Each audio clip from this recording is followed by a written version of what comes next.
Thank you for choosing Axxess On Demand. We're the fastest growing home health technology company, helping improve care for more than 1.5 million patients and trusted by more than 7,000 healthcare organizations to grow their business. Axxess is a firm believer in continuing training, and we create content so you can learn and grow anywhere, anytime. Let's get started. Hello and welcome from Axxess. This is Jennifer Gibson, a registered nurse and your trainer. We're going to be starting a new series on the conditions of participation. We know this is a huge change coming to our industry, and so we are going to do a 7-part series on the conditions of participation. Our objectives for this series, of course, is to give you a high-level overview of the changed conditions of participation for home health agencies. By the way, these are also called COPs. If you hear that terminology, you'll know we're talking about conditions of participation. We're going to learn the rationale behind the changes that are made.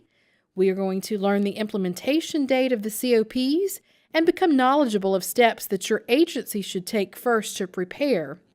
We'll be giving you insights to prioritize, plan, and prepare for the transition. Now, let's do a little background and history of the conditions of participation for home health. Home health services are covered, of course, for elderly and disabled persons under the hospital or Part A, and supplemental medical insurance or Part B benefits of the Medicare Program, as described in the Social Security Act. Now, these services must be provided under a plan of care that's established and periodically reviewed by a physician, and they have to be furnished by an agency that participates in the Medicare or Medicaid programs. These services may include skilled nursing, physical therapy, speech-language pathology, occupational therapy, medical social services, home health aid services, medical supplies, or sometimes even the coordination of other services which require equipment that's too large or cumbersome to fit in the patient's home. Now, under the authority of the Social Security Act, regulations are established with requirements that a home health agency must meet in order to participate in the Medicare program. Current regulations at 42 CFR 440.70D specify that agencies that participate in the Medicaid program must also meet the Medicare conditions of participation. Now, these conditions are designed, of course, to ensure the best interest of the health and safety of patients, and these requirements include patient rights, training, competency of staff, compliance with federal, state, and local laws. So the COPs for home health agencies are made to protect all the individuals under the agency's care unless the requirement is specifically limited to Medicare beneficiaries only. The goals of the COPs and the guiding principles used to develop these updated COPs are to develop a more continuous, integrated care process across all aspects of home health services. And they're based on a patient-centered assessment, care planning, service delivery, and QAPI, which is Quality Assessment Performance Improvement. These new COPs use a patient-centered, interdisciplinary approach that recognizes the contributions of each of the various skilled professionals and their interactions with each other to meet the patient's needs. The new COPs stress quality improvements by incorporating an outcome-oriented, data-driven QAPI program that's specific to each home health agency. They eliminate the focus on administrative process requirements that really lack evidence that they are predictive of achieving clinically relevant outcomes for patients or preventing harmful outcomes for patients. And lastly, they safeguard patient rights. Now, all of these requirements are stated generally, and they're applicable to the agency's overall activity and not just specifically to the Medicare patients only. Now, the Secretary is responsible for assuring that the conditions of participation and their enforcement are adequate to protect the health and safety of the individuals under the care of the home health agency and to promote the effective and efficient use of Medicare funds. State survey agencies and CMS-approved accrediting organizations conduct surveys to determine if the home health agency is complying with the conditions of participation. The conditions of participation have not been updated since the 1990s, and those updates in the 90s primarily were due to implementation of the OASIS dataset. Originally, a comprehensive update to the COPs were introduced on March the 10th, 1997, which included revisions to the entire set of conditions and not just those that were related to OASIS. However, due to the overwhelming number of comments and the rapidly changing nature of the home health industry at that time, the rule in its entirety was never finalized. Rather, the final rule that was published on January 25, 1999, only finalized the OASIS regulations. This 1999 rule began the requirement that every patient receive from the home health agency a patient-specific, comprehensive assessment that identifies the patient's medical, nursing, rehabilitation, social, and discharge planning needs. There was also an interim final rule on the same date, January 25, 1999, that required the agencies to use the original OASIS data collection instrument that standardized parts of the assessment. Now, this rule also required agencies to transmit the OASIS data to CMS. The Social Security Act also required the Secretary to establish a standardized assessment instrument for measuring the quality of care and services furnished by the home health agencies. The OASIS data collection instrument and data transmission rule was finalized December 23, 2005, in order to meet those requirements. CMS intended to proceed with another rule to finalize the remaining changes to the conditions of participation. However, those plans were thwarted by the Medicare Prescription Drug Improvement and Modernization Act of 2003, which provided that the Secretary, in conjunction with the Director of the Office of Management and Budget, or the OMB, would have to establish and publish regular timelines for the publication of Medicare proposed regs based on previous publication of Medicare proposed or interim final regulations. So the MMA further stated that these timelines could not be longer than 3 years, except under exceptional circumstances.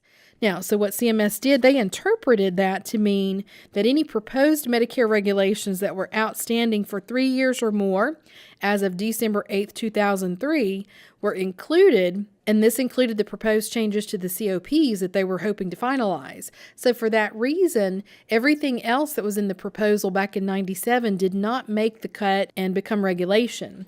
So all of that has continued to just kind of sit around and be worked on and updated and guided and changed since 1997.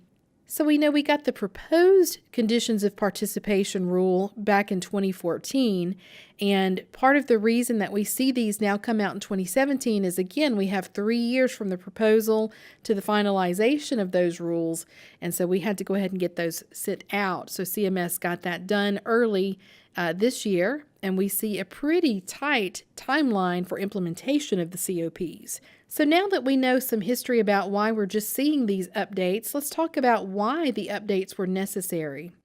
So the updated conditions of participation focus on the care delivered to patients by the home health agency. They reflect an interdisciplinary view of patient care. They allow greater flexibility in meeting quality care standards.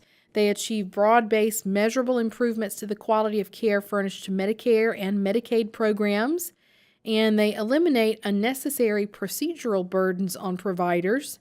And we see the implementation, of course, through all of the regulation of late, but certainly the triple aim, population health, per capita cost, and patient caregiver experience is also highlighted in the COPs that we see.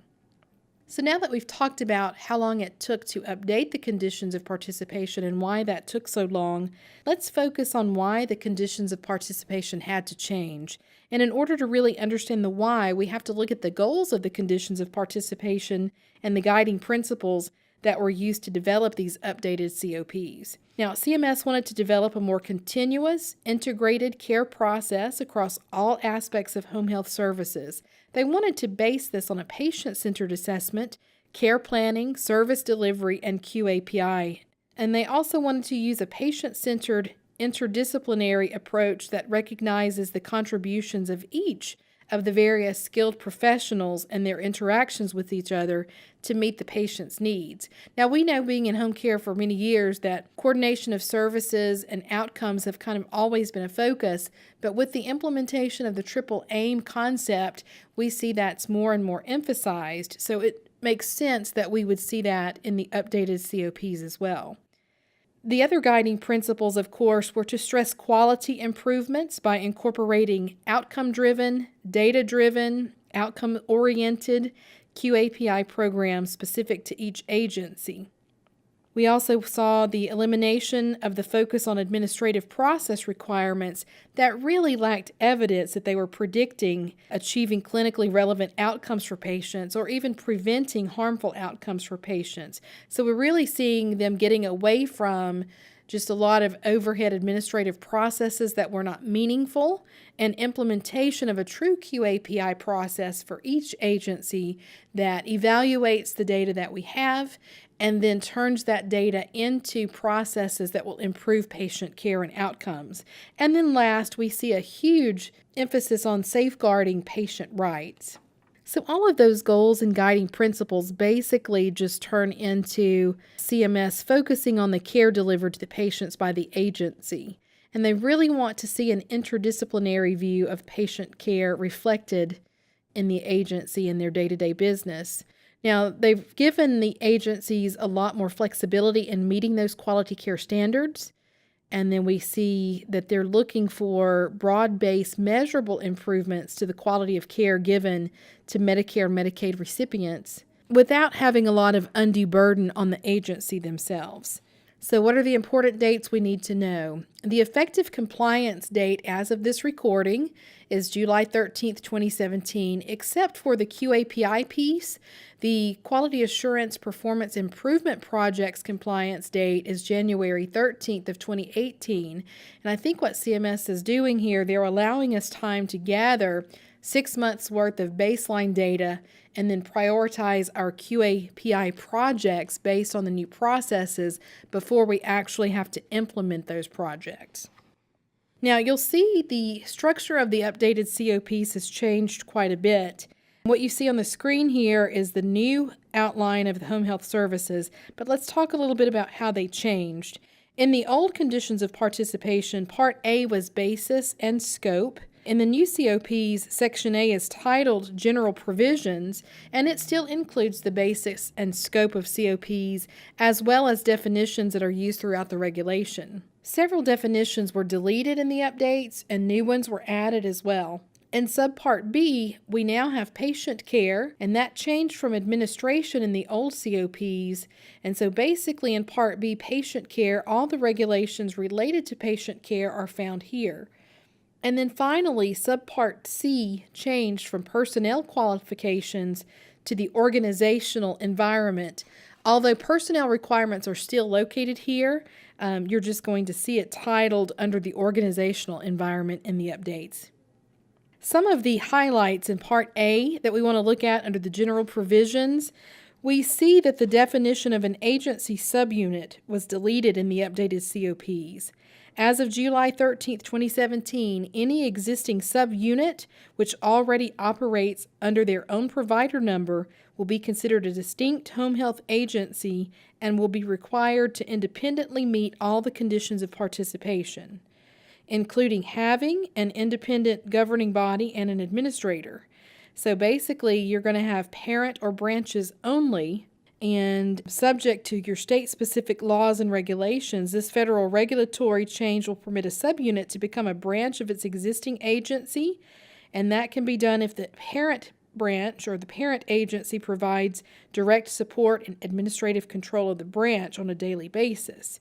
State survey agencies and CMS regional offices will continue to be responsible for approving the agency's application for a branch office in accordance with CMS guidance set out in the survey and certification letters in Part 2182.4b of the State Operations Manual. But as of July 13, 2017, no new subunits will be approved, only branches. And by the way, a violation of a COP in a branch office applies to the entire home health agency in the new COPs. Again, just know we're going over some of the major changes. We're going to go through all the changes in the subsequent parts of our series, but these are some things that I wanted to give you plenty of time to start thinking about. Certainly, if you have subunits and branches, for example, you need to think about what you're going to do with those subunits. Are you going to let them operate as their own home health agency? Are you going to want to write your state and make those branches, or how are you going to set that up? And, are you going to be able to find administrators and governing bodies for each of those sites? Those are the kinds of things that I think you really need plenty of time to think about, and that's why we're going over these things. So we're not going to go over a lot of things in Part A, only that. That was a big change, but I did want to give you some lead time to be thinking about what you're going to do with your agencies. We see some changes, and most of what we're going to go over today as far as changes come from Subpart B that have to do with patient care. We see a new concept of a patient representative in the Subpart B for patient care. In Subpart A, this representative is defined as a patient's legal guardian or other person who participates in making decisions related to the patient's care or well-being, including but not limited to a person chosen by the patient or a family member or an advocate for the patient. The patient determines the role of that representative and to the extent possible. This representative is mentioned several times in the patient rights section in Subpart B. For example, the patient and the representative, if any, have the right to be informed of the patient's rights in a language and manner the individual understands. So the patient and the representative would both have the same right to be informed in the language and manner they understand. And that's a new concept. Both the patient and the caregiver, or they're not really caregivers, they're representatives, although the representative could be the caregiver, could also be their legal power of attorney. Could also be patient chosen representative who's the friend who lives across the street. And then the patient would give you the information as far as what they want that representative to participate in. And so, for example, the patient could choose the neighbor to be their representative, but they may not want the representative to have privy to any of the patient rights. And so they could opt out of that. We're going to get into some very specific information as that goes when we get into the part on patient rights in our webinar series. But I just want to mention, of course, that this new representative, that's a whole new concept for us in home care. So based on what we're told in the COPs, both the patient and the representative must both be given during the initial evaluation in advance of furnishing services. That's real important. A written notice of the patient's rights and responsibilities, as well as the agency's policies regarding transfer and discharge. That's also updated in the new COPs. And this written notice must be understandable to persons who have limited English proficiency, and they must be provided in alternative formats free of charge when necessary in order to ensure effective communication. The information must be accessible to individuals or persons with disabilities. Now, the agency will have to ensure the patient is informed of the availability of the services and instruct the patient on how to access those services for disabled persons. A verbal notice of rights has to be provided no later than the completion of the second visit from a skilled professional, and then written notice of the rights and responsibilities and the agency's transfer and discharge policies are required within 4 business days of the initial evaluation visit. Verbal notice of rights must be provided no later than the completion of the second visit from a skilled professional. So clearly, coordination of services and scheduling of the skilled clinicians is going to be an important part of compliance with this notice of rights. So we'll have to really become disciplined at communicating with the different skilled professionals and when they're going to go, and make sure that our clinicians understand they can't just move visits willy-nilly without coordinating with the office and the other parts of the team to make sure that we meet these COPs. The OASIS privacy notice is still required for all the patients for whom the OASIS data is collected as well. And so this should continue to be given at the same time that the general notice of patient rights is provided. And of course, the agency is still required to maintain documentation of a signature of the patient or a legal representative. And there's a little bit of a difference that we're going to have to figure out, the difference between the legal representative and just the appointed representative. Because when you're getting legal things signed, it has to be a legal representative or the patient. So I think that's one of the huge things we're going to have to figure out is the difference between the legal scope of the patient-appointed representatives or a power of attorney, for example.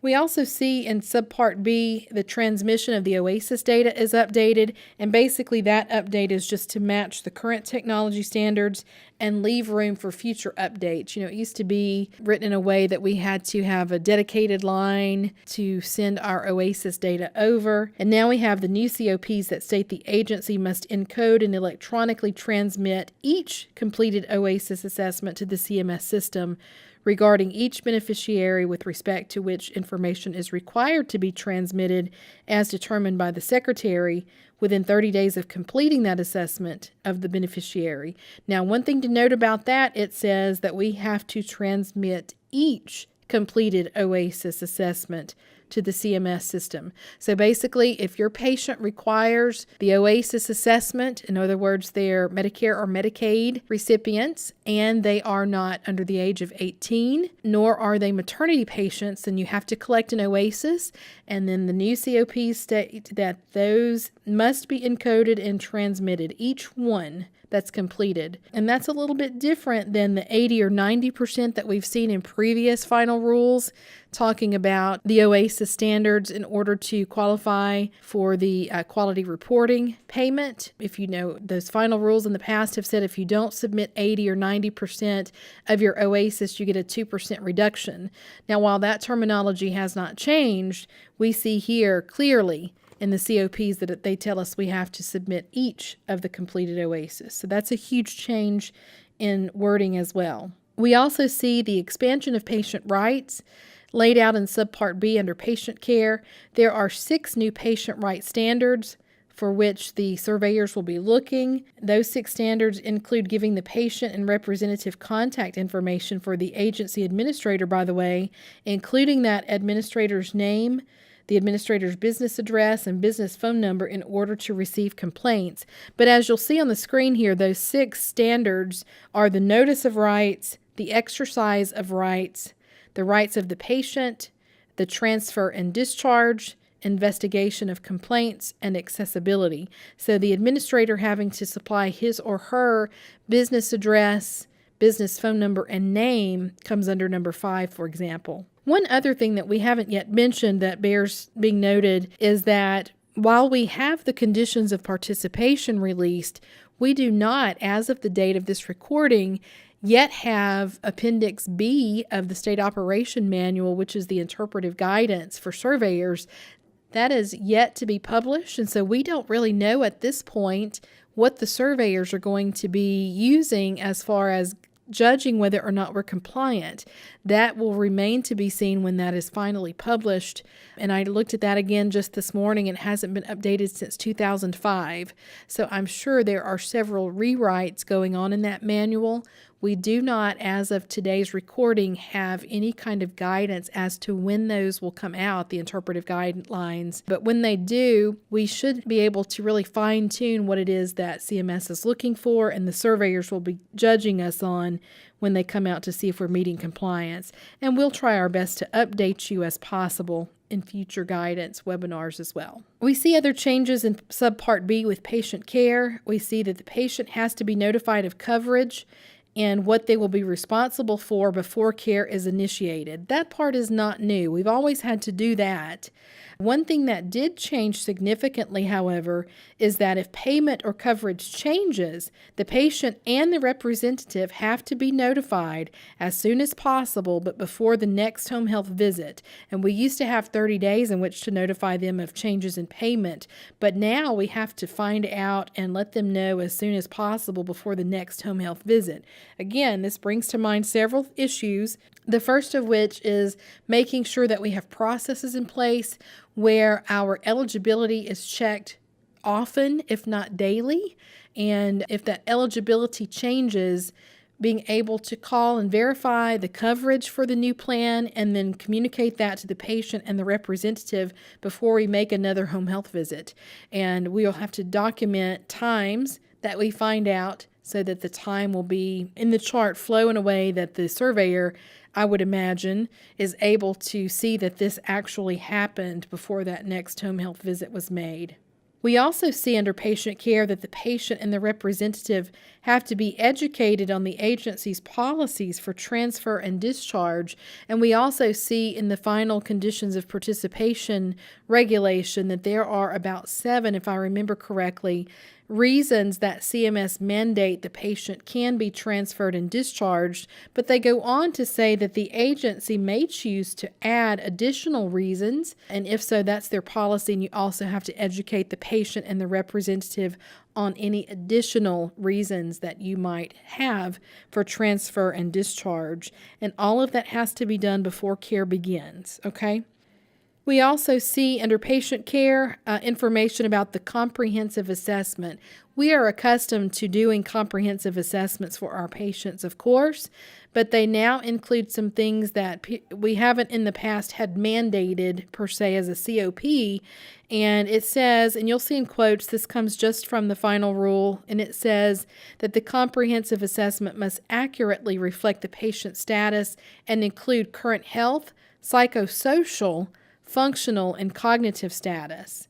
And when they talk about psychosocial, they're really getting into whether or not the patient has a willing and able caregiver, or what time the caregiver or the representative is available, for example. All of those things that we now factor into this comprehensive assessment. And the reason for that really is so that we can make a patient-specific care plan. We're also told that the comprehensive assessment must include the patient's strengths, their goals and care preferences, including information that might be used to demonstrate the patient's progress toward achievement of the goals identified by the patient and the measurable outcomes identified by the agency. So again, the assessment and the care planning is going to need to become a patient-centered science. And the science are my quotes. They're not from the COPs. But when you think about this new patient-centered care and the comprehensive assessment, which now includes psychosocial and functional and cognitive status, and the patient's strengths and the patient's goals and all of that, you see how the assessment and care planning has to be patient-centered science. And we see that properly played out, the care planning will go on by the professionals that are in the home doing the care assessment. I think I've seen, and probably you have too in your careers perhaps, that the care planning process has not been done properly. We were taught in nursing school and RN school, of course, how to care plan for a patient and how to assess their needs and write nursing goals and interventions.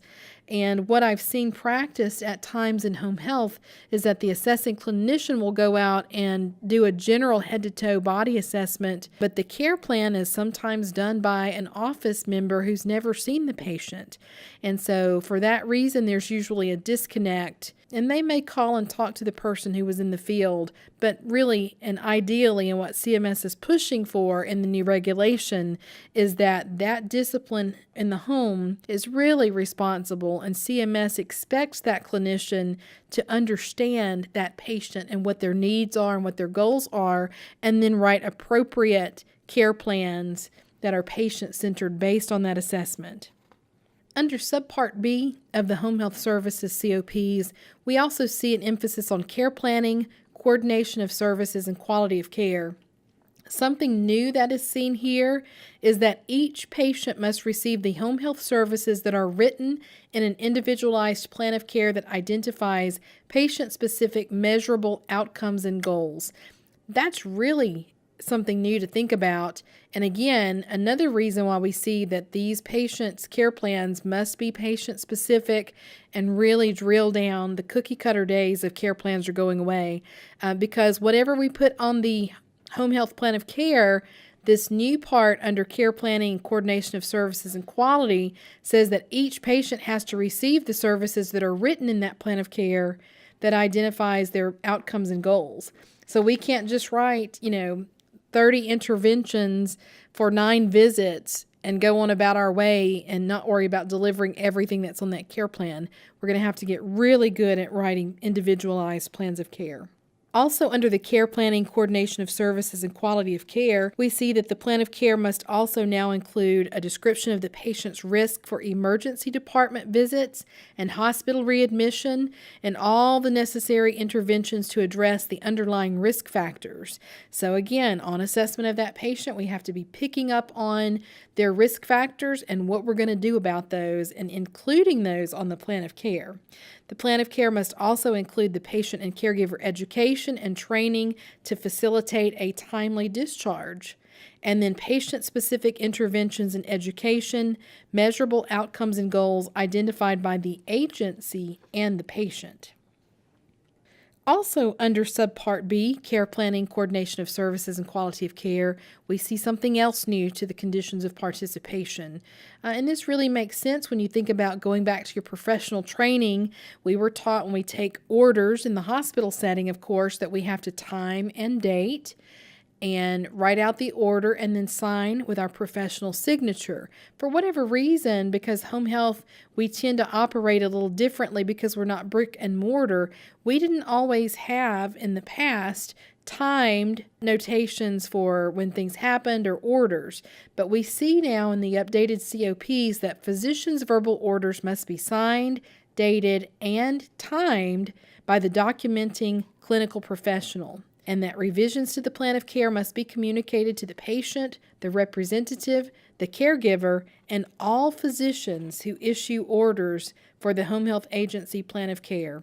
So if you have a certifying and overseeing physician, as well as a cardiologist and an endocrinologist and so on, whenever there are revisions to that plan of care, we have to communicate that to the patient, the representative, the caregiver, and all the physicians who are giving orders for that agency's plan of care, and then make sure that that's due to a change in the patient's health status or related to their discharge.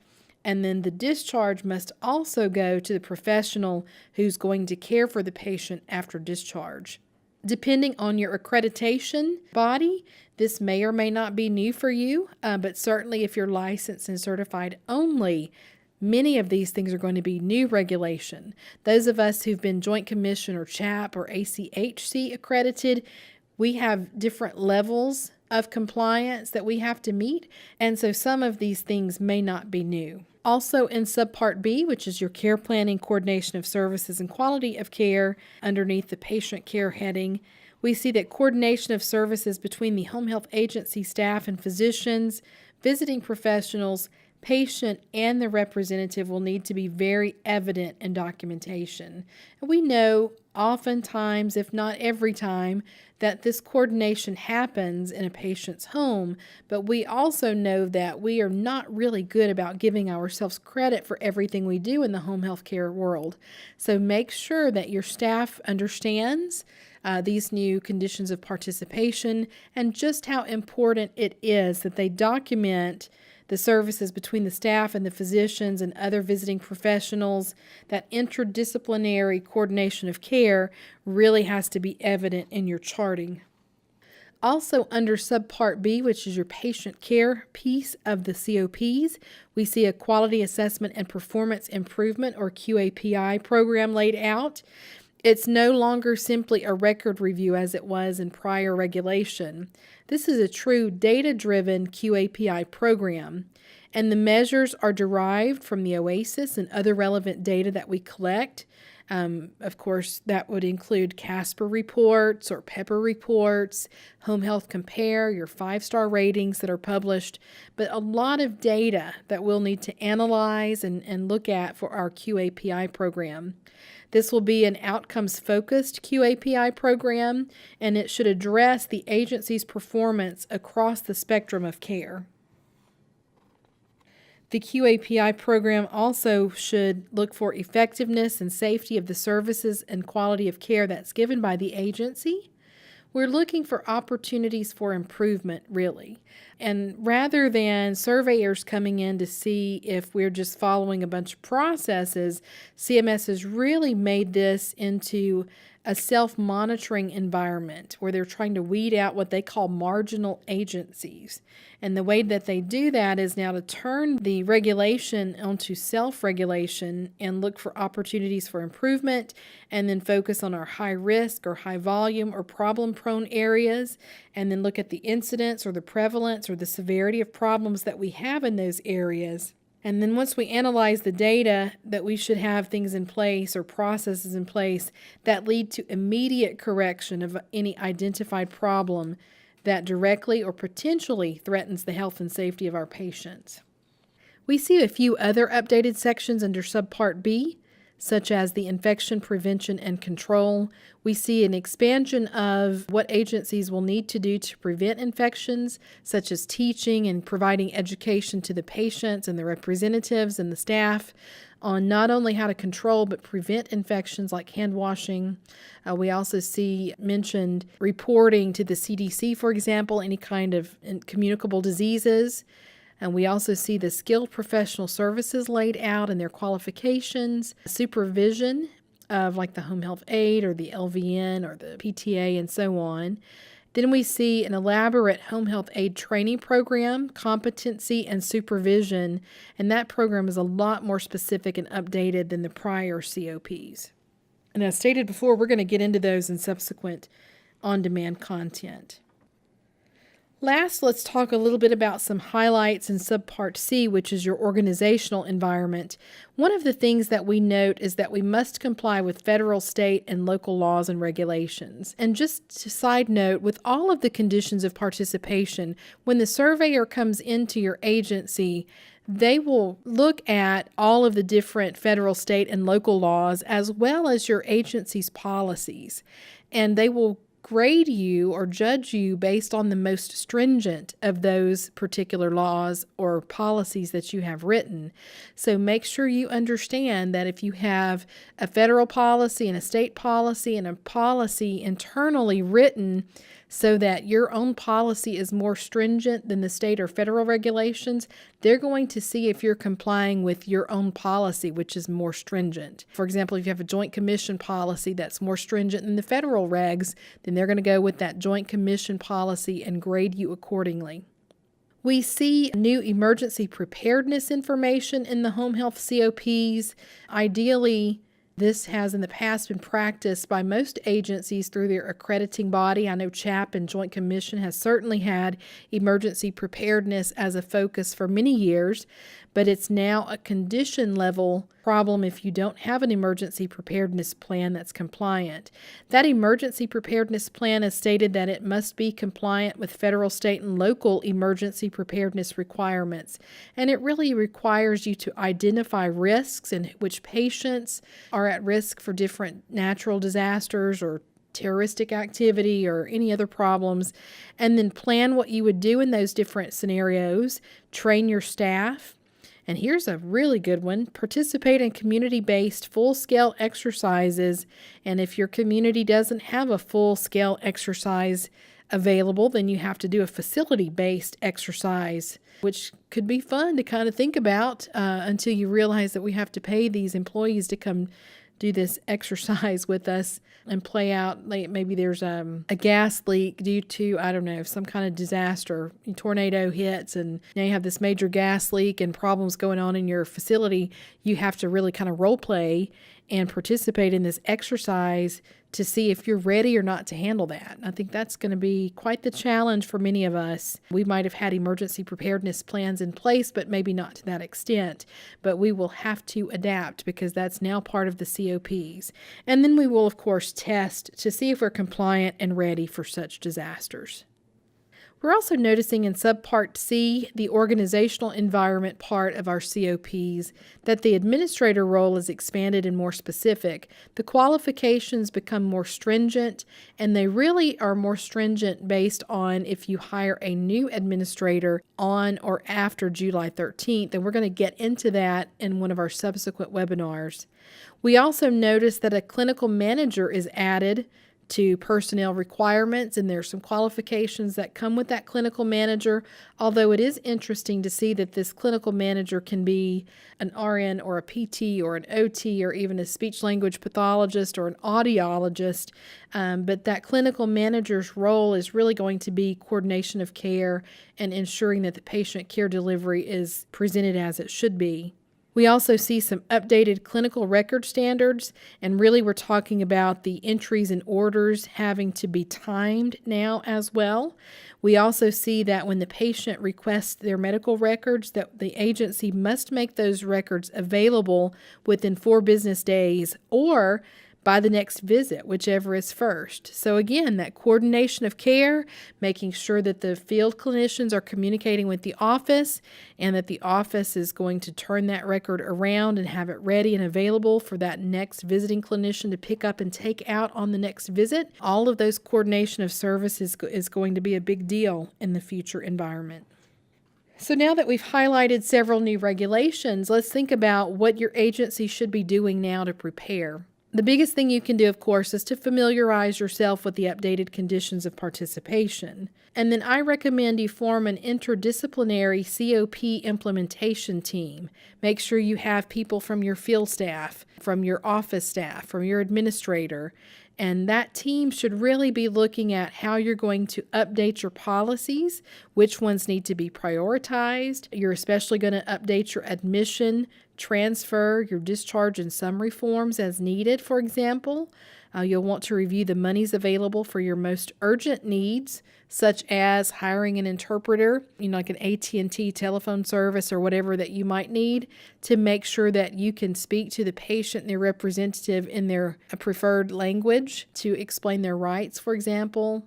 You'll also need to update your patient rights forms into some of the most common languages in your area, and so on. So you're going to really need to know how much money you have available to do those things, set an implementation budget and a timeline. And then you'll need to evaluate your current productivity and skills of your staff, because as with any other change, with major change, there will be some productivity loss. And so you really need to see kind of where you are now. And when you're thinking about all these new processes that you're writing and implementing, make sure that you have a realistic set of expectations regarding the productivity. You'll want to review your home health agency's organization, look at your parent, your branch, and your subunits, and decide what you want those subunits to become, their own parent branches, or do you want them to be branches of a parent you already have, and so on, because you'll need to contact your state and local authorities to go ahead and make those changes. And then you're going to want to identify educators and preceptors for the implementation of all these COPs. Who's going to train your staff? Who's going to go out and make sure the staff are performing these processes properly and make sure that they're implemented properly so you don't have condition level deficits when the surveyor comes, for example. You'll also want to speak to your software vendor about changes they plan to make regarding the COPs. Good software vendors tend to go ahead and make changes that will make it easier for you to implement and data mine, for example. You'll want to identify the primary languages that are spoken in your home health agency's area. Locate or translate patient right notices in languages that you find that are primarily used in your area. Identify a translation services technology. You're going to want to review your referral intake process, including the insurance coverage processes that we talked about before, especially as they have to do with changes and what the patient might be responsible for, because we have to notify the patient and their representative a lot more quickly than we did before. And then start refining your assessment and care planning processes. That's going to be a big one in and of itself, making sure your field staff understand how to do a patient-centered assessment and care plan. You'll also want to perform a review of the current records to see if interventions and goals are patient-specific and measurable, and review to assess if the patient received all the services on the plan of care. And if they didn't receive all the services, why not? You'll also want to look at your discharges and transfers for planning and coordination of services before that discharge or transfer, and then review the findings with the staff and train them as needed. So, go ahead and be looking at your records, and then as you train on the new COPs, you'll have some information and data to tell them about, this might be an issue for us, this is what we need to do, and this is what we're doing now, and these are the changes that need to happen in the future. And as I've said at the beginning and throughout my presentation today, please continue to look for and join us for the remaining webinars in this 7-part series, where we're going to train on the new and revised COPs, including a real detailed focus look at the patient's rights and the comprehensive assessment requirements, the skilled professional services and the home health aid requirements. We're going to talk about care planning, coordination of services and quality of care. Then we'll get into our QAPI recommendations and regulations. We're going to talk in depth about infection prevention and control, and finally, emergency preparedness. As with all new regulation, we know that you'll have a lot of questions, and we certainly will do our best to provide the answers that you might need. Again, remember, as of the time of this recording, this information is correct as of today, and that we do not yet have, as of today's recording, the interpretive guidelines. And so as we get those, we will be sending updates as needed. But certainly in the meantime, if you have questions, feel free to reach out to me. My name is Jennifer Gibson, and you can reach me at jgibson@axxess.com. Or you can reach me by my cell number or text, and that number is 972-975-0417. Thank you again for joining us here at Axxess today, and we appreciate that you trust us for your educational needs, and we'll be glad to talk with you again in the near future about updates to the conditions of participation. Thank you, as always, for everything you do to ensure that our patients are seen at home where they want to be, and that you provide the care that they deserve, because no matter what your position is in the agency for which you work, if you weren't there to do what you do every day, those patients would not get the care that they deserve. So thank you all again for what you do, and we are glad to partner with you in the care delivery that you give. Have a wonderful day. Thank you so much. Thank you for joining our on-demand training today and for choosing Axxess, a provider of innovative, cloud-based software, services, and solutions to help home health organizations improve patient care and grow their business. Axxess is the only healthcare technology company approved to award continuing education credits by the American Nurses Credentialing Center, and is also the most recommended home health software on Software Advice. You can watch more on-demand training videos through our software or at axxess.com, where you can also find tutorials, blogs, white papers, and answers to frequently asked questions. Thanks again for choosing Axxess.